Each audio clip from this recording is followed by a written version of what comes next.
జీవన్మరణ సమస్యలు, ఆధ్యాత్మిక జీవనము, ప్రాపంచిక జీవనము అనే వాటి పట్ల మనకున్న అభిప్రాయాలను మార్చుకోవాలి. ప్రాపంచిక, ఆధ్యాత్మిక జీవనాలంటూ విడివిడిగా లేవు. ఉన్నది ఒక్కటే జీవితం. ఆ జీవితంలో నేను ఒక ధ్యేయాన్ని పెట్టుకుంటే అది ఆధ్యాత్మిక జీవనం అవుతుంది. ఆధ్యాత్మిక అభ్యాసం చేసినంత మాత్రాన ఆధ్యాత్మికం అవదు.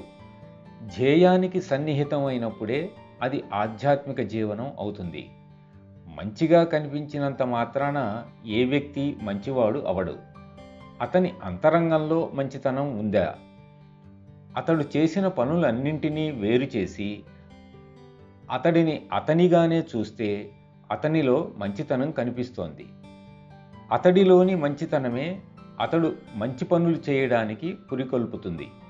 అంతేకాని దానికి వ్యతిరేకంగా కాదు. ఏ వ్యక్తి కూడా మంచివాడు చెడ్డవాడు కానేరడు. కొన్ని సమయాలలో అతను మంచివాడు, కొన్ని సమయాలలో అతను చెడ్డవాడు. అతడి సంస్కారాలు అతడినెలా ప్రేరేపిస్తాయో అలాగే ప్రవర్తిస్తాడు.